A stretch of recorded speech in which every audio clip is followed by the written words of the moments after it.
திருவண்ணாமலையில் மதசார்பற்ற முற்போக்கு கூட்டணியின் சார்பில் மத்திய அரசை கண்டித்து தமிழ்நாடு பொதுப்பணித்துறை அமைச்சர் ஏவா வேலு தலைமையில் நடைபெற்ற கண்டன ஆர்ப்பாட்டத்தில் பெண்கள் உட்பட 1000த்திற்கும் மேற்பட்ட திமுக கூட்டணி கட்சி தொண்டர்கள் பங்கேற்றனர்.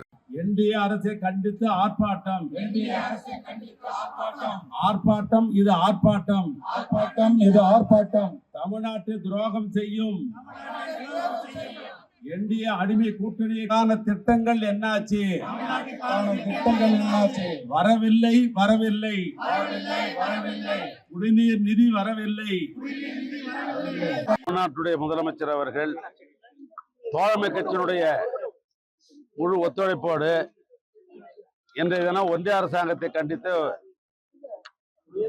மாவட்ட தலைநகரங்கள், ஒன்றிய தலைநகரங்கள், பேரூர் தலைநகரங்கள், வட்டாட்சியினுடைய தலைநகரங்கள், கோட்டாட்சி ஆகிய பகுதிகளிலே ஒரு போராட்டத்தை நடத்த வேண்டும் என்று அறிவித்தார்கள். அந்த அடிப்படையில் திருவண்ணாமலை மாவட்ட தலைநகரில் இன்றைக்கு நம்முடைய மதசார்பற்ற கூட்டணியினுடைய தலைவர்கள் மாவட்ட செயலாளர் வைத்து இந்த ஆர்ப்பாட்டம் நடைபெற்றது. நீங்களே பார்த்தீங்க. ஏறத்தாழ 10,000த்துக்கும் மேற்பட்ட நம்முடைய தோழர்கள் இதில் கலந்து கொண்டார்கள். இப்படி ஒரு ஆர்ப்பாட்டம் வருவதற்கு என்ன காரணம் என்று சொன்னால், அன்றாடம் மக்கள் பயன்படுத்துகிற உணவை தயாரிக்க வேண்டும் என்று சொன்னால் சிலிண்டர் இல்லாத இப்பெல்லாம் உணவை தயாரிக்க முடியாது.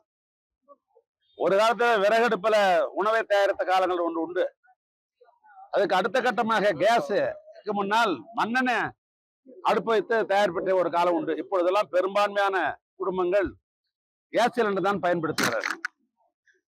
ஆனால்தான் தமிழ்நாட்டு முதலமைச்சர் 2006, 2011 5 ஆண்டு காலம் கலைஞர் ஆண்ட பொழுது தமிழ்நாட்டில் 32 லட்சம் கேஸ் இணைப்பை வாங்கி கொடுத்தார் இலவசமாக இந்த தமிழ்நாட்டு மக்களுக்காக.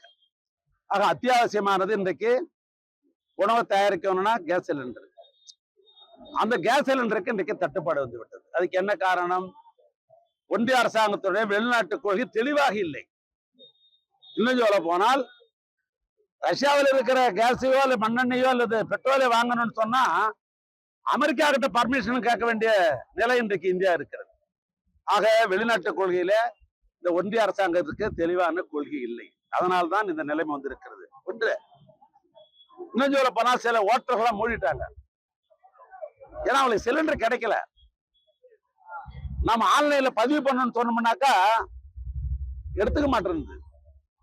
ஏன்னா இந்தியன் ஆயில் மூலமாக கொடுக்கப்பட்ட வீட்டுக்கு வேண்டிய இந்த சிலிண்டரை நிறுத்திட்டாங்க. பதிவேற்றமே செய்ய முடியல. ஒரு பக்கம் கமர்ஷியல் சிலிண்டர் அதை பயன்படுத்தியது ஹோட்டல்கள், உணவு கூடங்கள், அவங்களை கேட்டா கிடைக்கலன்றாங்க. இன்னைக்கு என்ன நிலைமை? ஒரு முதலாளி காலையில கூட்டு கேட்டேன், என்ன நிலைமைன்னா, நாங்க சப்பாத்தியை ஏற்கனவே நாங்க எலக்ட்ரிக்கல் குக்கர்ல வச்சு பயன்படுத்திட்டு ஹாட் பேக்கில் வச்சுக்கின்னு தொடர்ந்து எங்களுடைய வாடிக்கையாளருக்கு அதை தான் கொடுத்துட்டு இருக்கிறோம். அரிசி உணவு எங்களால கொடுக்க முடியல, ஏன்னா கேஸ் சிலிண்டர் எங்களுக்கு கிடைக்கல என்று நேரடியாக இடத்துல சொல்லுகிறாங்க. என்ன சொல்ல போனா, சென்னை தலைநகர், மாநிலத்தோட தலைநகர், அங்கே கல்விக்கூடங்கள் நிறைய இருக்கிறது, பல்கலைக்கழகங்கள், கல்லூரிகள். அதை படிக்கிற கல்லூரி மாணவர்கள் விடுதியில தங்கி படித்தார்கள். இன்னைக்கு கல்லூரி நிறுவனங்கள் எல்லாம் லீவ் விட்டுட்டாங்க. ஏன்னா ஹாஸ்டல் அவங்களுக்கு சமையல் பண்ணி போறதுக்கு கேஸ் சிலிண்டர் அல்ல. தமிழ்நாட்டில் பல கல்வி நிறுவனங்கள் இன்னைக்கு லீவ் விட்டுருக்கிறாங்க. ஆக இதுக்கெல்லாம் என்ன காரணம்?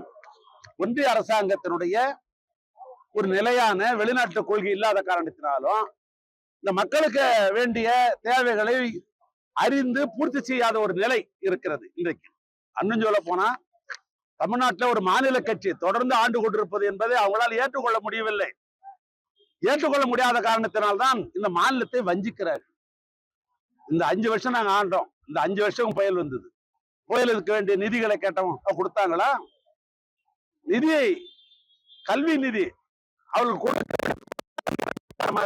கொடுக்கிறார்களா? ஜல்ஜீவன் சொன்னாங்க, அது என்ன? குடிநீருக்குரிய ஒன்றிய அரசாங்கம் கொடுக்க வேண்டிய பங்கு தொகை, அதை கொடுத்தாங்களா? அதையும் கொடுக்கல. ஏழை எளிய மக்கள், நடுத்தர மக்கள் பயன்படுத்துவது இந்த 100 நாள் வேலை, அது கொண்டு வந்தது மாண்புமிகு மன்மோகன் சிங் திராவிட முன்னேற்ற கழக அமைச்சர்கள் இடம்பெற்ற காலங்களில் இந்த 100 நாள் வேலை என்பது கிராமத்து மக்கள் பயன்படுத்துவது. சரி, அதற்கு வேண்டிய நிதியை நாங்கள் மாநில அரசாங்கம் கொடுத்து கொண்டிருந்தோம். இப்போ ஓராண்டு காலமாக எங்களுக்கு சேர வேண்டிய 2000 கோடி ரூபாய் பணத்தை நாங்கள் திரும்ப திரும்ப கேட்கிறோம். அதை கொடுக்கிறார்களா? அதை கொடுக்க மறுக்கிறார்கள். ஆக இந்த ஒன்றிய அரசாங்கம் ஏற்கனவே மாநில அரசாங்கத்தை வஞ்சித்துக் கொண்டிருக்கிறார். எங்களுக்கு தர வேண்டிய பங்கு தொகையும் கொடுப்பதில்லை. இந்த நிலையில இன்றைக்கு இந்த கேஸ் சிலிண்டர் தட்டுப்பாடு வந்துவிட்ட காரணத்தினால் தமிழ்நாட்டில் இருக்கிற மக்கள் பெருந்துயரத்திற்கு ஆளாகி இருக்கிறார்கள்.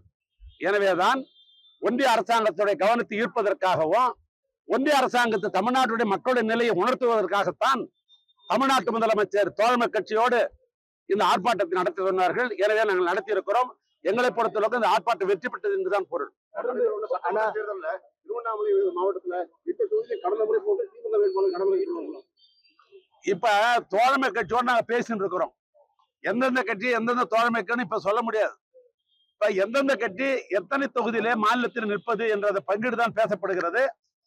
அந்த நம்பர் எல்லாம் போன உடனே தான் எந்தெந்த தொகுதி என்று ஒரு மாவட்டத்திற்கும் அந்த இரண்டாம் கட்டமாக பேசுவோம். அப்ப பேசுகிற பொழுது திருவண்ணாமலை இதெல்லாம் தோழமை கேட்கறாங்களோ அதை நாங்கள் தோழமையோட நாங்கள் எப்போதும் நடந்து கொள்வோம். தமிழ்நாட்டில் இருக்கிற 66 சுங்கச்சாவடிகள் ஏப்ரல் 1ஆம் தேதியிலிருந்து ரேட் ஏற்ற போறதா சொல்லியிருக்கிறாங்க. அதை எப்படி பாக்குறீங்க? ஏற்கனவே தொடர்ந்து இந்த துறையினுடைய நெடுஞ்சாலைத்துறையினுடைய மாநில அமைச்சராக இருக்கிற காரணத்தினால் ஒரு முறையும் நாங்கள் தொடர்ந்து எழுதி கொண்டிருந்தோம். கடைசியாக என்ன சொல்லிட்டாங்கன்னா, இனிமே இந்த டோல்கேட் எடுக்கிற பணி என்பது இல்லை, கட்டணம் வசூல தான் செய்வோம். நாங்க கட்டணத்தை வசூல் செய்து இனி நிறுத்த முடியாது. ஏன்னா அந்த டோல்கேட் போடுவதனுடைய நோக்கமே இந்த திட்ட மதிப்பீடெல்லாம் வங்கியில கடன் வாங்கி தான் செய்யப்படுகிற காரணத்தினால் அது ஆண்டாண்டு ஏறத்தான் செய்யும் என்று எங்களுக்கு திரும்ப கடிதம் நிதின் கட்கரி அவர்கள் அனுப்பிவிட்டார்கள். அதை ஏற்றதான் செய்வார்கள். ஆனால் அதை நாங்கள் வெண்மையா கட்டிக்கிறோம்.